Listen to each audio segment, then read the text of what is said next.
إن الحمد لله نحمده ونستعينه ونستغفره ونعوذ بالله من شرور أنفسنا ومن سيئات أعمالنا من يهده الله فلا مضل له ومن يضلل فلا هادي له وأشهد أن لا إله إلا الله وحده لا شريك له وأشهد أن محمدا عبده ورسوله صلى الله عليه وعلى آله وصحبه وسلم تسليما كثيرا أيها الذين آمنوا اتقوا الله حق تقاته ولا تموتن إلا وأنتم مسلمون أيها الناس اتقوا ربكم الذي خلقكم من نفس واحدة خلق منها زوجها وبث منهما رجالا كثيرا ونساء اتقوا الله الذي تساءلون به والأرحام إن الله كان عليكم رقيبا أيها الذين آمنوا اتقوا الله وقولوا قولا سديدا يصلح لكم أعمالكم ويغفر لكم ذنوبكم ومن يطع الله ورسوله فقد فاز فوزا عظيما أما بعد فإن أصدق الحديث كتاب الله خير الهدى هدى محمد صلى الله عليه وعلى آله وصحبه وسلم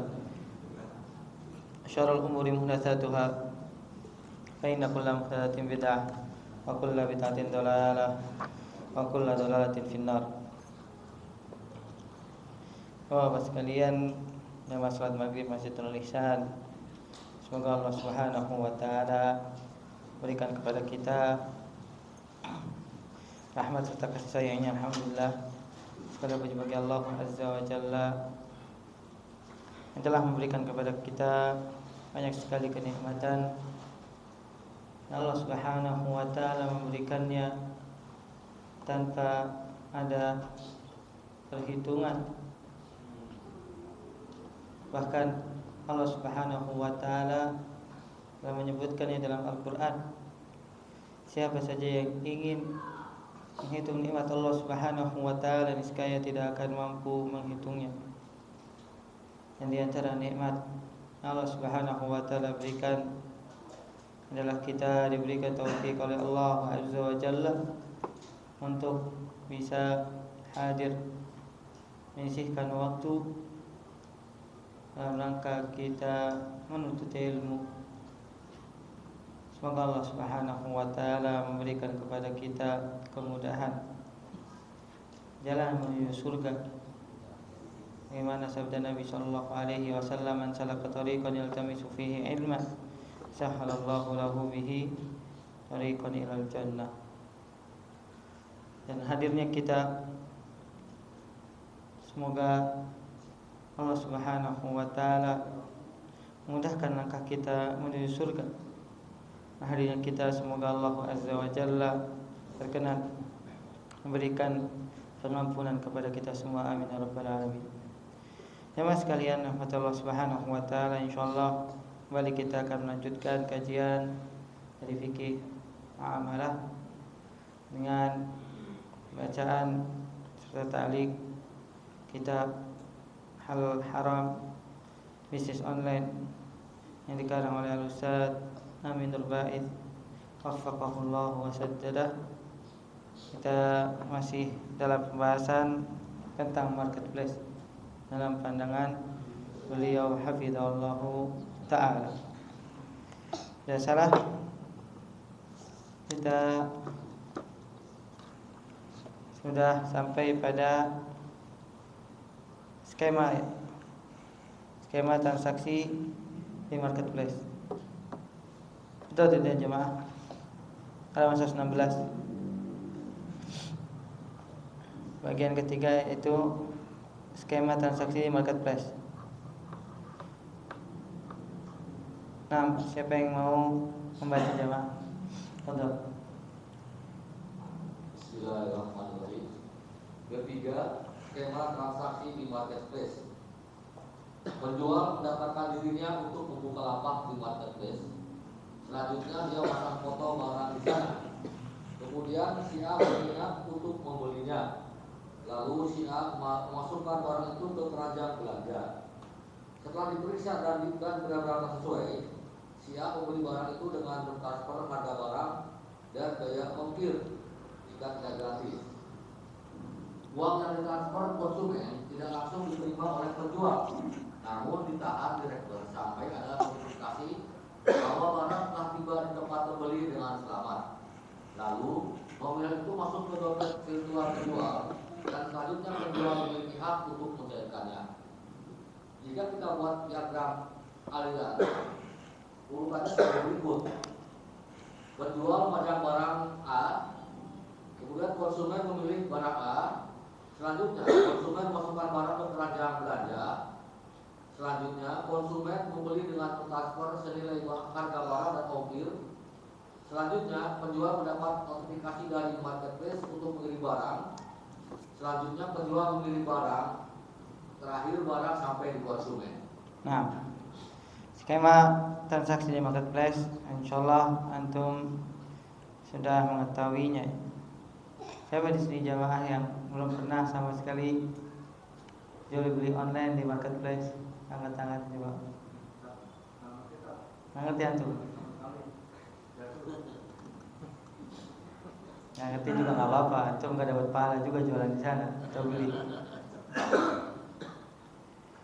Kalau sudah pada memahami semuanya skema transaksi di marketplace, jika penjual mendaftarkan dirinya untuk membuka lapak, dia memasang foto barang, kemudian si A, salah satu calon pembeli, membelinya dan memasukkan barang tersebut ke keranjang belanja. Setelah diperiksa, A membeli barang itu dengan mentransfer harga barang dan biaya ongkir jika tidak gratis. Dan uang yang transfer konsumen atau calon pembeli tidak langsung diterima oleh penjual. Ini di salah satu marketplace. Ada juga yang langsung otomatis. Berapa marketplace jika sudah dikirim ke rekening atau ke virtual account dari aplikasi marketplace tersebut, langsung dikirim ya, tidak ditahan di rekening bersama. Ini sebagian saja. Kalau misalnya ditahan, maka uang yang ditransfer oleh calon pembeli ditahan di rekening bersama sampai ada notifikasi bahwa barang telah diterima di tempat pembeli dengan barang yang sesuai dan tanpa cacat. Lalu setelah itu baru nominal dari transfer yang telah dikirim oleh pembeli masuk ke dompet virtual penjual, dan penjual akan bisa memiliki hak untuk mencairkannya. Nah, itu skemanya ya, jamaah sekalian Allah Subhanahu wa taala. Lanjut keempat. Catatan yang keempat, status kepemilikan uang direct atau rekening bersama. Kita langsung kepada pertanyaan, milik siapakah uang yang tersimpan di rekening? Setiap properti online tentu saja ada pemiliknya, sehingga uang yang mengendap di marketplace pasti ada pemiliknya. Dengan melihat skema marketplace di atas, milik siapakah uang itu? Karena yang terlibat transaksi ada 3 pihak, maka jawabannya ada 3 kemungkinan. Yang pertama milik marketplace, yang kedua milik penjual, dan yang terakhir atau ketiga milik konsumen. Dan setiap jawaban tentu saja membawa konsekuensi. Kemungkinan pertama, jika kita jawab uang itu milik marketplace, pertanyaan selanjutnya, atas dasar apa pihak marketplace memberi uang itu? Apakah dia penjual? Jawabannya bukan. Apakah dia menerima utang dari konsumen? Sejak kapan konsumen berkeinginan memberi utang kepada marketplace? Yang pasti, konsumen mentransfer uang itu sebagai pembayaran untuk barang yang dia beli dan bukan memberi utang ke pihak marketplace. Karena itu, jika uang ini kita pahami sebagai milik pihak marketplace, kita kesulitan untuk memberikan alasan dan jawaban atas dasar apa marketplace memiliki uang itu. Jawabannya 3 kemungkinan, antara milik konsumen atau milik penjual. Untuk penentuan ini, saya ingin tegaskan bahwa uang yang transfer konsumen ke retail adalah nilai pembayaran untuk barang yang dia beli dari lapak yang ada di marketplace. Selanjutnya, kita bisa gunakan teori konsekuensi akad. Konsekuensi akad jual beli di catatan pertama, bahwa jika sudah terjadi akad jual beli, berarti telah terjadi perpindahan hak milik antara penjual dan konsumen, di mana barang berpindah kepemilikan dari penjual ke konsumen dan uang berpindah kepemilikan dari konsumen ke penjual. Alhamdulillah, dari sini kita bisa menegaskan bahwa uang itu adalah milik penjual barang di marketplace. Nah, jemaah sekalian, beliau ingin bahas status kepemilikan uang di rekening bersama. Nah, beliau hafizallahu taala, setiap properti online tentu ada pemiliknya. Sehingga uang yang mengendap di marketplace pasti ada pemiliknya, dan mungkin tidak ada pemiliknya. Maka kita harus mencari tahu siapakah pemilik uang itu. Karena yang terlibat transaksi ada 3 pihak. Yang pertama ada marketplace, kemudian yang kedua penjual, dan yang ketiga konsumen. Dan setiap jawaban tentu membawa konsekuensi. Yang pertama, jika kita jawab uang itu milik marketplace, pertanyaan selanjutnya, atas dasar apa pihak marketplace memiliki uang? Dia bukan penjual, dia bukan penerima hutang, atau konsumen akan memberikan hutang kepada marketplace. Dan 3 pertanyaan ini jawabannya sudah pasti, bahwa konsumen mentransfer uang itu sebagai pembayaran untuk barang, bukan menjawab 3 pertanyaan yang di atas. Dan berarti kemungkinan yang pertama sudah kita bisa anulir. Tinggal 2, apakah milik penjual atau pembeli. Dan kita sudah membahas jamaah sekalian rahmat Allah Subhanahu wa taala, jika sudah terjadi akad jual beli, maka perpindahan hak milik sudah terjadi. Barang menjadi milik konsumen dan uang menjadi milik penjual. Berarti uang yang mengendap di rekening bersama pada asalnya milik penjual yang telah dibeli barangnya oleh konsumen. Dan setiap pengiriman itu menggunakan virtual account. Jadi sudah disendirikan jamaah sekalian. Walaupun pada asalnya bercampur, tapi itu sudah ada kode-kode yang menunjukkan bahwasanya itu sudah milik penjual. Nah, kelima,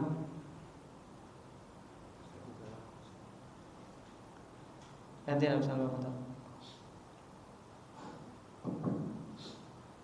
Kelima, sejak kapan akad di marketplace dianggap sah? Pertanyaan selanjutnya, ketika si A belanja di marketplace, kapan akad jual beli itu terjadi? Lihat skema transaksi dan diagram alir di atas. Dari skema transaksi di atas, ada 3 kemungkinan kapan akad itu terjadi.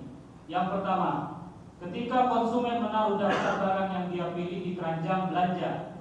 Kedua, ketika konsumen mentransfer uang ke rekening. Ketiga, ketika konsumen menerima barang. Untuk yang pertama, ketika konsumen menaruh daftar barang yang dia pilih di keranjang belanja, jelas ini bukan akad, sebatas menaruh di keranjang belanja. Sama sekali tidak ada ikatan apapun. Konsumen bebas memilih barang apapun, lalu dia taruh di keranjang belanja, dan dia bisa biarkan begitu saja. Karena itu, ketika konsumen memilih barang dan meletakkannya di keranjang belanja, tidak ada akad sama sekali. Untuk kemungkinan yang ketiga, akan terjadi ketika konsumen menerima barang.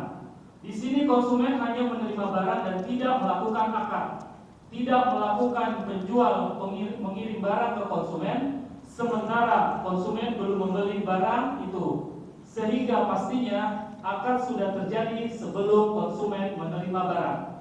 Karena itu, jawaban yang paling tepat adalah yang kedua, ketika konsumen mentransfer uang ke rekening. Untuk itulah sudah menjadi aturan dalam transaksi online bahwa konsumen dinyatakan telah deal transaksi jika dia telah melakukan pembayaran dengan cara transfer atau lainnya, sehingga uang yang mengendap di rekening adalah uang milik penjual dan bukan lagi milik konsumen. Karena ketika deal terjadi akad jual beli, maka terjadi perpindahan hak milik, termasuk perpindahan kepemilikan uang yang ditransfer konsumen ke rekening. Mengapa penjual belum bisa memanfaatkan uang itu? Penjual belum bisa mencairkan haknya sampai ada kepastian bahwa barang telah tiba dengan selamat di tempat konsumen, sehingga uang ini hakikatnya dijadikan jaminan atas transaksi jual beli antara penjual dengan konsumen di marketplace tersebut. Kesimpulannya, uang yang mengendap di Rekber itu bukan dana pinjaman konsumen ke marketplace, sehingga jika konsumen mendapatkan hadiah apapun dari marketplace tidak termasuk keuntungan karena transaksi utang piutang. Karena itu, adanya diskon atau flash shipping dari marketplace tidak termasuk transaksi riba. Nah, yang kelima, sejak kapan akad di marketplace dianggap sah? Pertanyaan selanjutnya, ketika A belanja di marketplace, kapan akad jual beli itu terjadi? Jika melihat skema transaksi dan diagram alir yang tadi sudah sebutkan, skema transaksi di atas ada 3 kemungkinan. Yang pertama, akan terjadi ketika konsumen menaruh daftar barang yang dia pilih di keranjang belanja. Atau yang kedua, konsumen transfer uang ke rekening bersama saat sudah check out dan mengirim uangnya. Dan yang ketiga, konsumen menerima barang. Kapan transaksi sudah dianggap sah? Allahu ta'ala alam. Bagaimana yang disebutkan oleh Ustaz Hafizahullah Ta'ala, yang paling tepat adalah ketika konsumen sudah membayar ke rekening bersama. Saat itulah terjadinya akad jual beli. Karena kalau yang pertama, konsumen masih bebas memilih barang dan belum benar-benar memilih mana barang yang akan dia beli. Begitu juga kemungkinan yang ketiga, ketika konsumen menerima barang, konsumen tidak sama sekali melakukan akad, dia hanya menerima barang yang sudah dia pesan.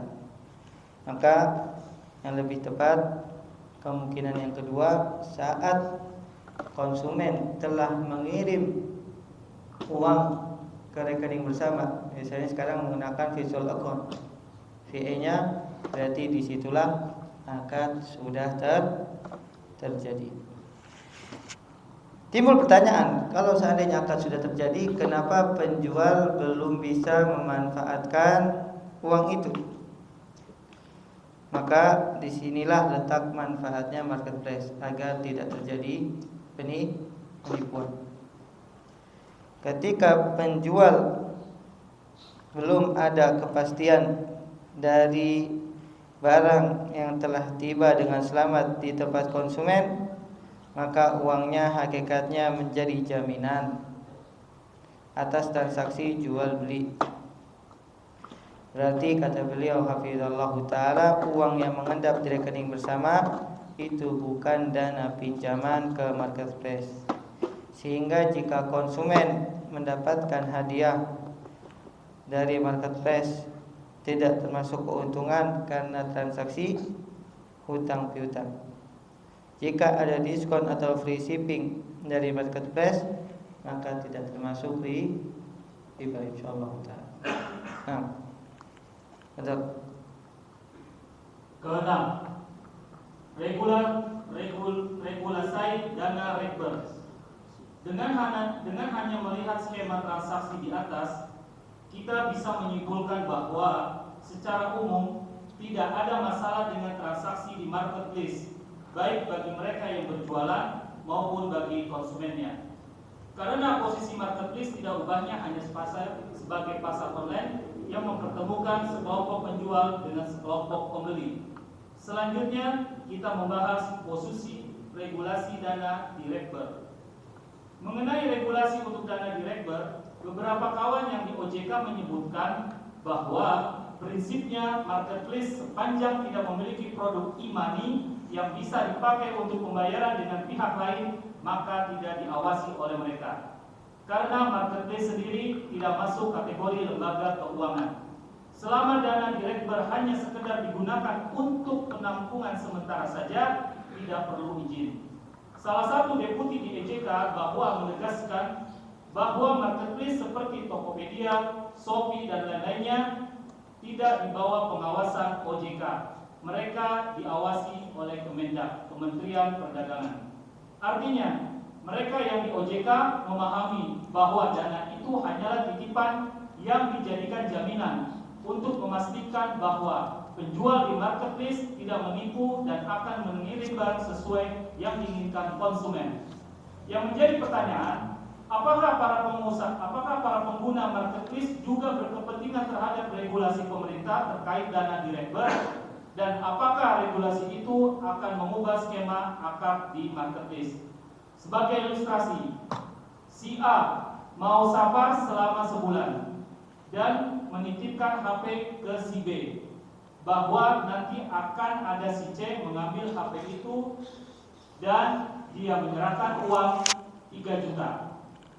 Jika si C datang, serahkan HP itu kepadanya dan silakan diterima uang 3 juta dari si C. Andai orang yang dititipi si B diizinkan di A untuk menggunakan uang itu, apakah mengubah akad jual beli antara si A dengan si C? Jawabannya, tidak memberikan pengaruh apapun. Akad jual beli HP antara si A dan si C tetap sah. Andai pun uang itu berkembang karena digunakan usaha, itu bukan urusan si C, karena kepentingan dia adalah membayar HP tersebut. Demikian pula yang terjadi di marketplace. Konsumen tidak berkepentingan terhadap dana itu, sekalipun dana yang mengendap itu menghasilkan bunga, karena kepentingan konsumen adalah membeli barang yang diinginkan dan selanjutnya dia berkewajiban untuk membayarnya. Wallahu a'lam. Nah, ini tentang regulasi dana di rekening bersama. Dari skema yang telah disebutkan, kita bisa menyimpulkan secara umum tidak ada masalah dengan transaksi di marketplace, baik yang berjualan maupun konsumennya, karena posisi marketplace tidak ubahnya hanya pasar online yang pertemukan sekelompok penjual dengan sekelompok pembeli. Selanjutnya kita membahas posisi regulasi dana di rekber. Mengenai regulasi untuk dana di rekbernya, beberapa kawan yang di OJK menyebutkan prinsip marketplace sepanjang tidak memiliki produk e-money-nya dipakai yang bisa dipakai untuk pembayaran dengan pihak lain, maka tidak diawasi oleh mereka. Karena marketplace pada asalnya bukan lembaga keuangan, sedangkan OJK singkatan dari apa jemaah? Otoritas Jasa Keuangan. Itu tidak mengawasi marketplace. Tokopedia, Shopee dan lain-lain tidak di bawah pengawasan OJK. Mereka diawasi oleh Kemendag, Kementerian Perdagangan. Jadi OJK memahami bahwa dana itu hanyalah titipan yang dijadikan jaminan untuk memastikan penjual di marketplace tidak menipu dan akan mengirim barang sesuai yang dipesan oleh konsumen. Sebagai ilustrasi, si A mau safar selama sebulan dan menitipkan HP ke si B, bahwa nanti akan ada si C mengambil HP itu dan menyerahkan uang 3 juta. Jika si C datang, serahkan HP itu kepadanya dan silahkan diterima uang 3 juta dari si C. Andai orang yang dititipi si B diizinkan di A untuk menggunakan uang itu, apakah mengubah akad jual beli antara si A dengan si C? Jawabannya tidak. Karena akad jual beli antara si A dan si C tetap sah. Andapun uang itu berkembang karena digunakan usaha, itu bukan urusan si C, karena kepentingan dia adalah hanya membayar HP tersebut. Ini permisalan atau ilustrasi yang digunakan untuk memahami sistem yang ada di rekening bersama dalam marketplace. Allah Ta'ala. Nah, kasus dalam transaksi online yang membaca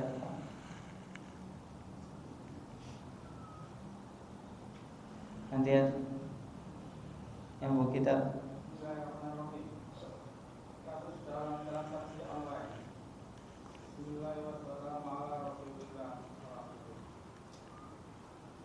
Ada beberapa permasalahan yang dihadapi oleh mereka yang melakukan transaksi online, terutama terkait masalah pengiriman barang dan transfer uang.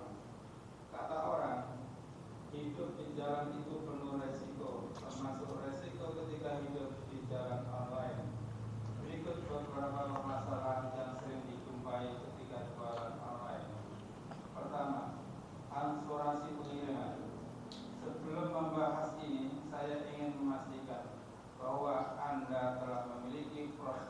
persepsi soal asuransi. Saya tegaskan saja,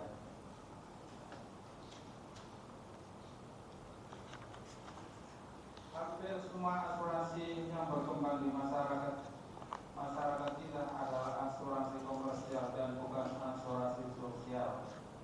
Dan asuransi komersial akadnya bermasalah karena asuransi ini dibangun di atas prinsip gharar dan untung-untungan. Saya harap Anda sudah memiliki pemahaman semacam ini. Barangkali Anda butuh penjelasan mengapa asuransi komersial termasuk akad gharar bermasalah. Berikut penjelasannya. Peserta membayar premi dengan nilai tertentu dan pihak asuransi akan memberikan jaminan risiko.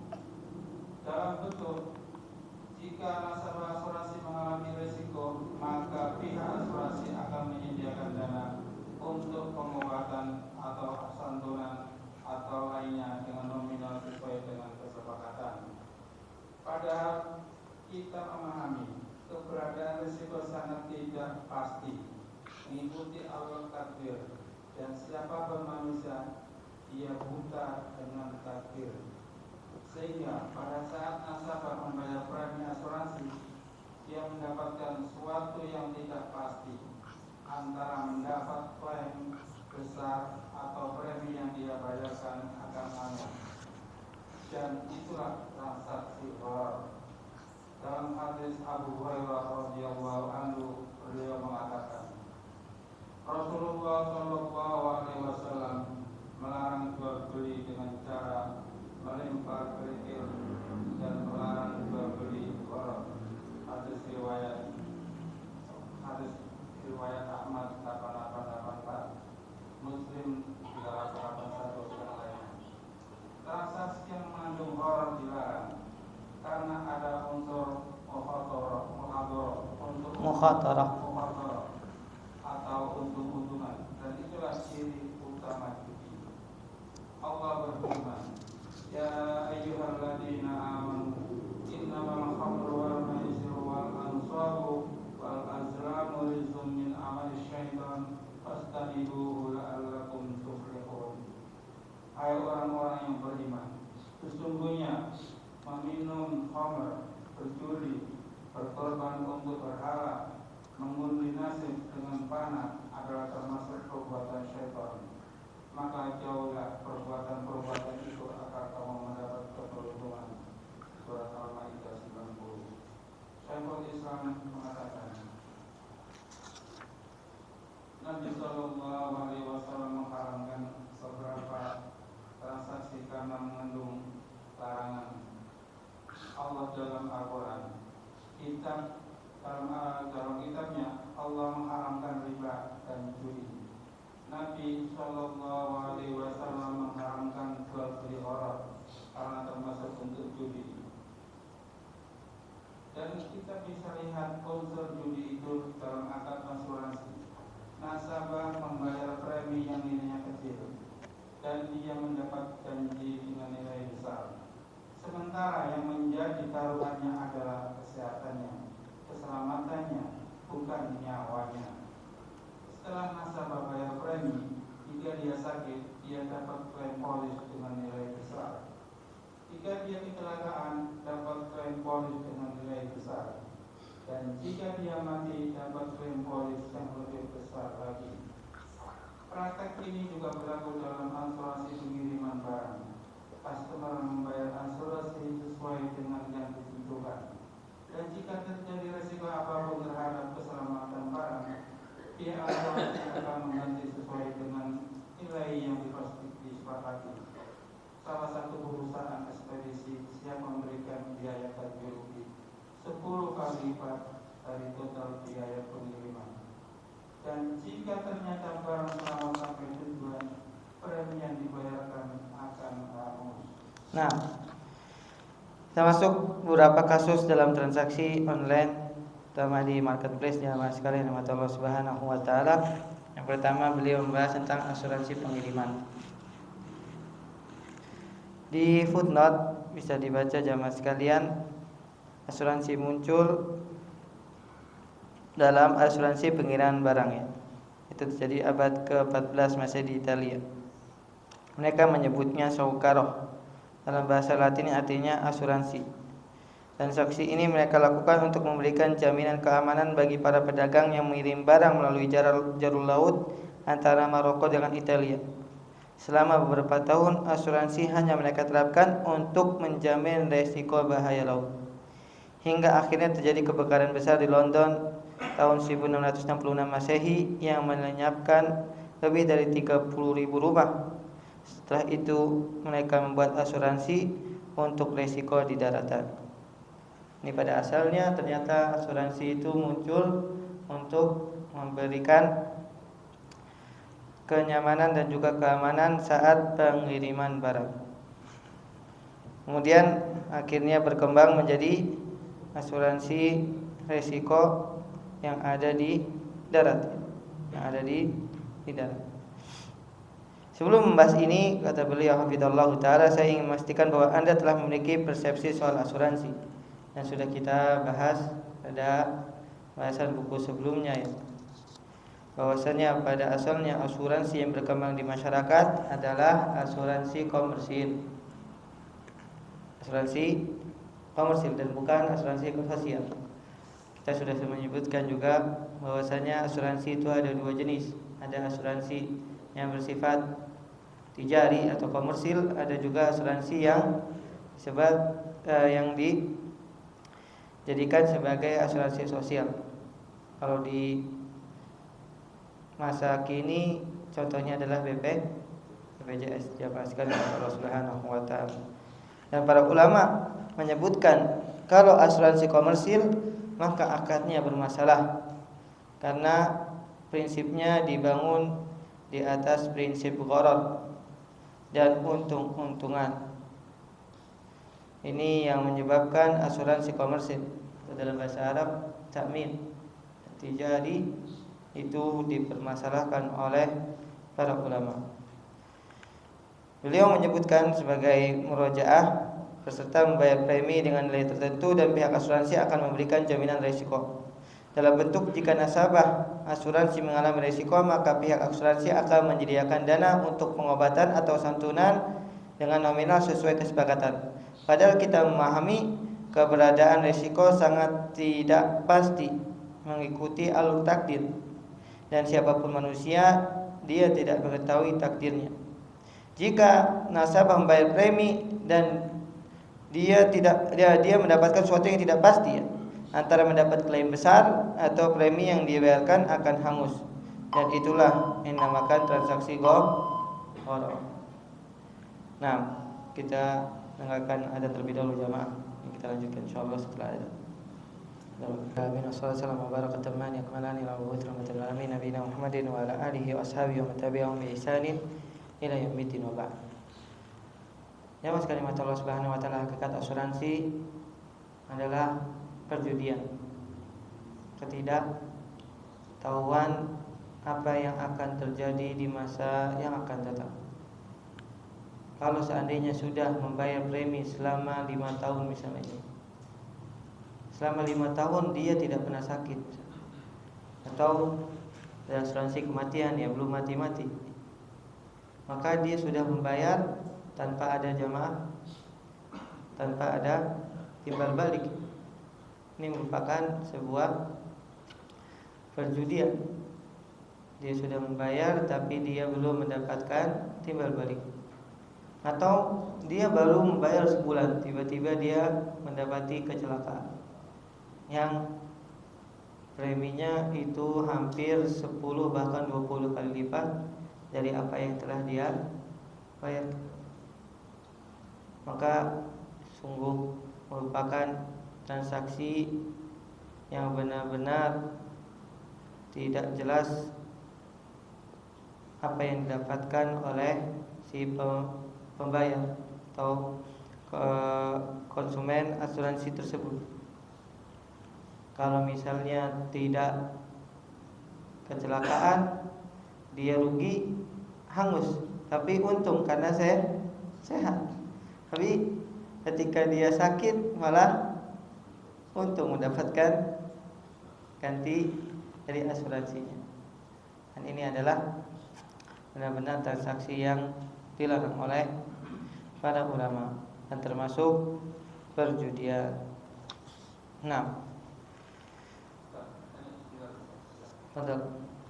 Ini bisa salah satu perusahaan, ini bukan perorangan, perusahaan yang punya kegiatan itu berisiko tinggi, seperti hanya salah satu melakukan satu karyawan, seperti hanya betul-betul bercakar langit atau ke channel di jalan di terowongan, kemudian itu kan punya risiko besar bagi perusahaan. Tapi si pekerja ini diasuransikan oleh perusahaan, bukan perorangan itu yang mengasurasikan dirinya. Apakah itu termasuk horor? Soalnya ini kan semuanya takdir hanya Allah yang tahu. Terima kasih. Kemarin kita sudah bahas dalam masalah asuransi. Kalau asuransi hanya sebagai pengikut bukan sebagai tujuan, maka para ulama memberikan rukhsahnya, memberikan keringanan. Seperti karyawan yang diikutkan asuransi oleh perusahaan, maka Allah Ta'ala alam diperbolehkan. Nah, lanjut jemaah. Asuransi pengiriman barang akan bermasalah.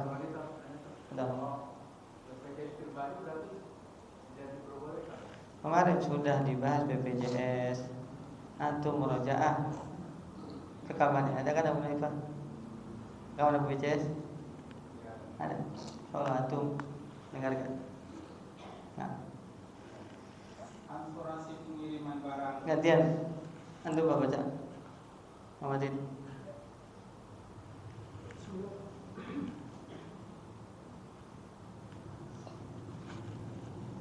Asuransi pengiriman barang akan bermasalah. Di beberapa ekspedisi pengiriman untuk objek berupa barang elektronik atau barang berharga dengan nilai tertentu wajib diasuransikan. Salah satu alasannya adalah barang ini sangat berpotensi resiko, sehingga pihak ekspedisi tidak menanggung resiko kerugian ketika barang itu rusak. Sementara pengirim berhak mendapatkan ganti rugi dari pihak asuransi. Kembali mengingatkan bahwa model asuransi semacam ini yang pertama kali dikenal di dunia Islam, terjadi di abad 14 Masehi. Itulah saukara, dalam bahasa Latin yang artinya asuransi. Transaksi ini mereka lakukan untuk memberikan jaminan keamanan bagi para pedagang yang mengirim barang melalui jalur di sekitar laut Mediterania antara Maroko, Aljazair, dan dengan Italia.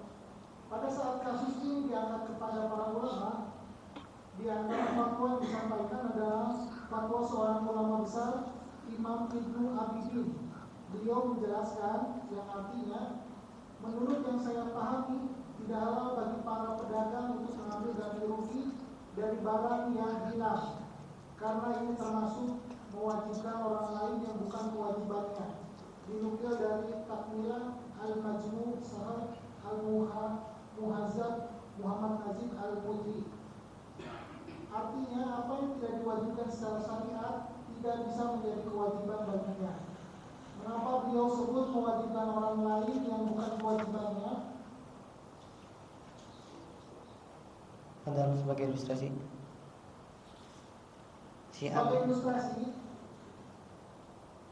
Nah, si A mengirim barang melalui si B, lalu si A meminta si C untuk menjamin keselamatan barang itu dengan membayar senilai tertentu, misal 100.000.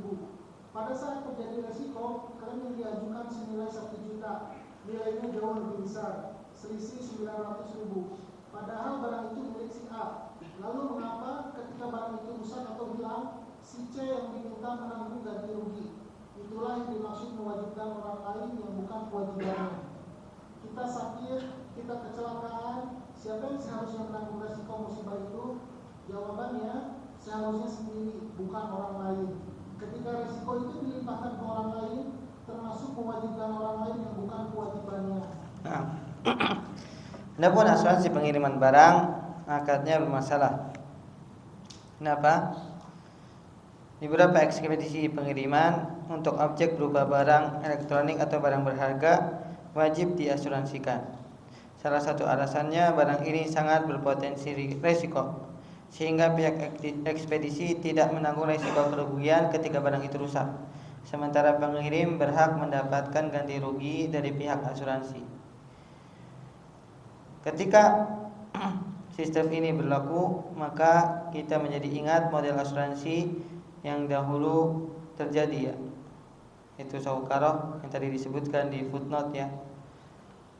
Pada asalnya asuransi itu adalah jaminan keamanan bagi para pedagang yang mengirim barang melalui jalur laut di Laut Mediterania antara Maroko, Aljazair dengan Italia. Saat kasus ini ditanyakan kepada para ulama, ada yang memberikan fatwa, diantaranya Imam Ibnu Abidin, salah satu pembesar madhab Hanafi. Beliau menjelaskan, menurut yang saya pahami tidak halal bagi para pedagang untuk mengambil ganti rugi dari barang yang hilang, karena ini termasuk mewajibkan orang lain yang bukan kewajibannya. Artinya apa yang tidak diwajibkan secara syariat tidak bisa menjadikan kewajiban bagi orang tersebut. Kita buat ilustrasinya, si A mengirim barang melalui si B, lalu si A meminta kepada si C untuk menjamin keselamatan barang itu dengan membayar senilai tertentu, misal 100.000. Pada saat terjadi resiko klaim yang diajukan senilai Rp 1 juta, nilainya jauh lebih besar, ya, selisih 900.000. Padahal pada asalnya barang itu milik si A. Kenapa C yang harus menanggungnya? Inilah yang dimaksud oleh para ulama, diantaranya Ibnu Abidin, mewajibkan orang lain yang bukan kewajibannya. Sebagaimana ketika seorang kecelakaan, yang menanggung resiko musibah itu pada asalnya dia sendiri, bukan orang lain yang menanggungnya. Nah, lanjut, siapa yang sebenarnya bertanggung jawab? Siapa yang sebenarnya bertanggung jawab? Pada saat si A mengirim barang melalui si B, hakikatnya si A telah menyerahkan amanah kepada si B. Karena ini amanah, kewajiban si B untuk menjaganya sesuai standar yang berlaku. Ketika terjadi resiko, siapa yang menanggungnya? Pertama, jika resiko itu terjadi di luar keterangan pihak ekspedisi, maka dia tidak menanggungnya, karena yad al-amanah, orang yang mendapat amanah, tidak menanggung resiko jika sudah melaksanakan amanahnya sesuai ketentuan. Kedua, jika risiko itu terjadi karena keterlewatan pihak ekspedisi, misalnya tidak sesuai SOP pengiriman, barang yang sudah dibeli label fragile tetap dibanting. Salah posisi ketika meletakkan, seperti terjungkir dan seterusnya, maka yang bertanggung jawab terhadap risiko adalah pihak ekspedisi. Kaidahnya, orang yang mendapat amanah menanggung resiko jika itu terjadi karena keteledorannya. Nah, siapa yang sebenarnya bertanggung jawab? Jamaah sekalian rahmat Allah Subhanahu wa taala, jika si A mengirim barang melalui ekspedisi B, maka pada hakikatnya si A menyerahkan amanah. Dan dalam kaidah muamalah, yadul amanah pada asalnya tidak boleh menanggung risiko ketika dia telah menjalankan amanahnya sesuai SOP. Bagaimana seorang yang sudah menerima amanah kemudian dia juga harus menanggung risiko? Ini merupakan sebuah kezaliman.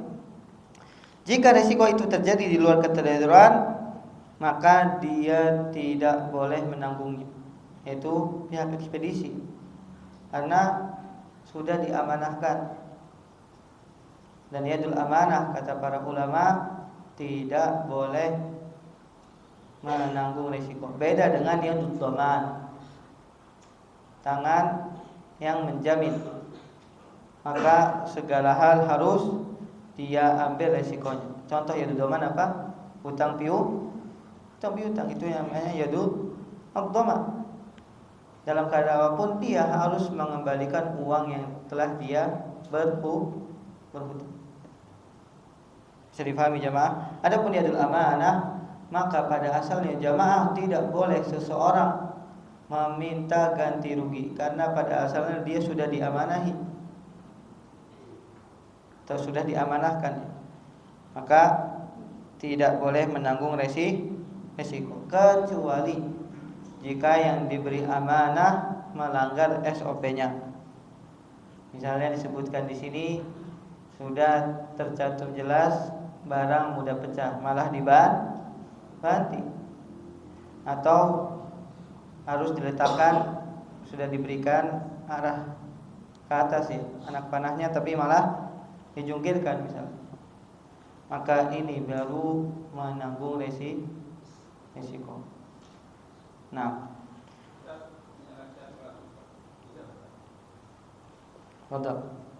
Di saat ini pengiriman barang yang dilalui daerah-daerah merah, Ustaz.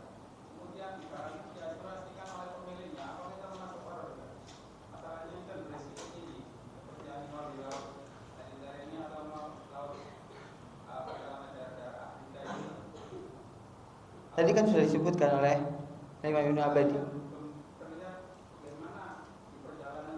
Kalau selamat, nah, karena agama ini bukan dibangun di atas resiko. Agama ini dibangun di atas keadilan. Resiko itu semua dalam kehidupan ada, Pak. Benar? Tidak hanya dalam perdagangan. Sedangkan agama kita dibangun di atas resiko. Karena resiko itu semua berasal dari takdir dan kita tidak mengetahui. Paham, Pak?